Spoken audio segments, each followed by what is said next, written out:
नमस्कार दोस्तों, स्वागत है आप सभी का कॉमर्स क्लासेस में।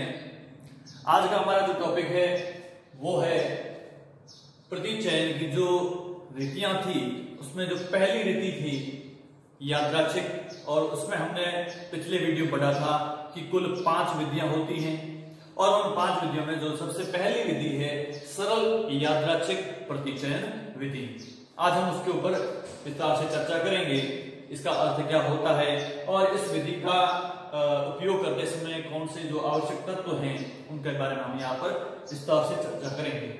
तो देखिए, सरल यादृच्छिक जो प्रतिचयन विधि है, इसका अर्थ क्या है कि इस विधि के अनुसार समष्टि की प्रत्येक इकाई के प्रतिदर्श में सम्मिलित होने की समान संभावना होती है। अर्थात जो समुदाय है उस समुदाय में जहां से हम अनुसंधान करने वाले हैं, जो रिजल्ट निकालने वाले हैं, तो जो समुदाय है उस समुदाय की हर इकाई एक समान होती है। किसी भी इकाई से हम कोई भी परीक्षण करना चाहें तो सभी इकाइयों से वही हमारे को परिणाम प्राप्त होने वाला होता है। ठीक है, तो इस सरल यादृच्छिक विधि में हम पूरे समुदाय में से किसी भी इकाई को अगर चुनते हैं तो हमारे परिणाम समान आने वाले हैं। तो यही बात यहां बताई हुई है कि इस विधि के अनुसार समष्टि का मतलब वापस मैं आपको बता देता हूं, संपूर्ण जो समुदाय होता है उसे समष्टि या समग्र कहते हैं, कि प्रत्येक इकाई के प्रतिदर्श में सम्मिलित होने की प्रत्येक इकाई, पूरे समुदाय की जितनी भी इकाइयां हैं, हर इकाई प्रतिदर्श में सम्मिलित, प्रतिदर्श का मतलब सैंपल में सम्मिलित होने की समान संभावना होती है। हम पूरे समुदाय में जितनी भी इकाइयां हैं, किसी भी इकाई को सैंपल के रूप में ले सकते हैं तथा सभी संभव प्रतिदर्शों के चुने जाने की प्रायिकता भी समान होती है। जितने भी प्रतिदर्श हैं उनको चुनने की जो प्रायिकता भी है वो भी कैसी रहेगी, समान रहेगी।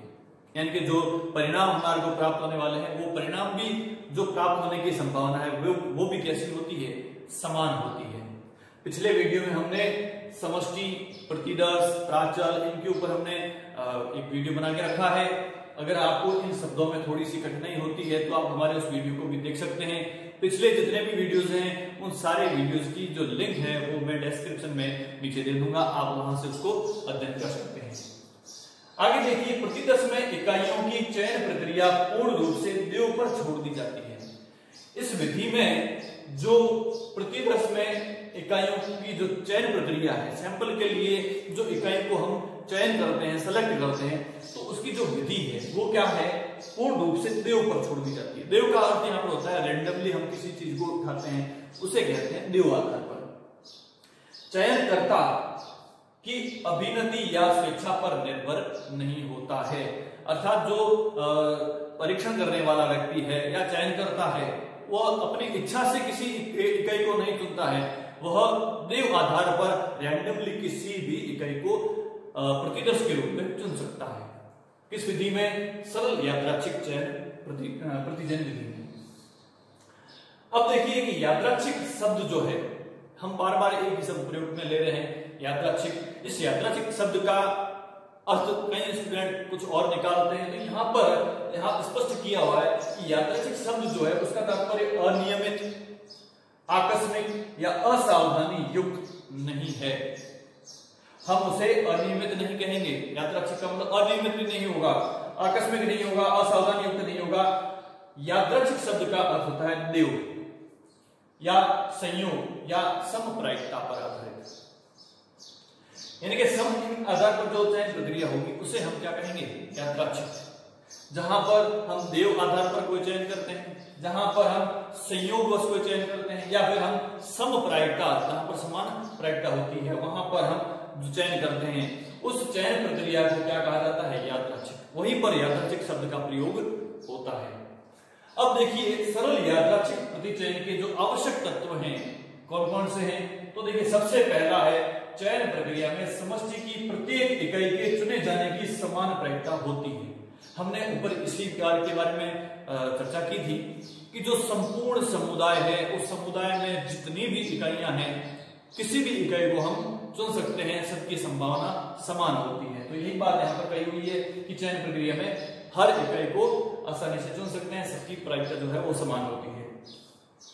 दूसरा कहता है हर चुनी हुई प्रत्येक इकाई को अगली इकाई चुनने से पहले वापस समष्टि में प्रतिस्थापित कर दिया जाता है। बहुत ही महत्वपूर्ण बात है।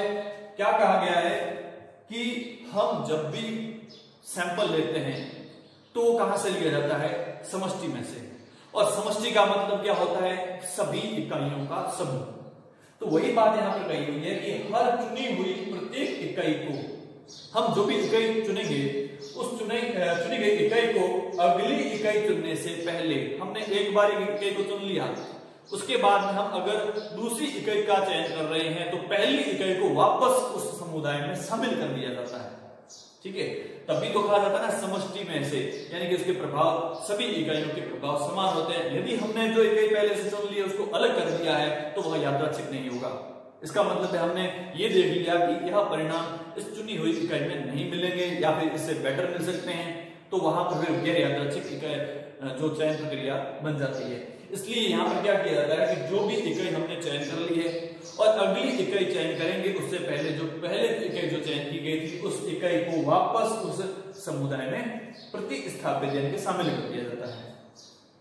अगली बात आती है कि हर इकाई के प्रतिदर्श में शामिल होने की प्रायिकता 1/n होती है।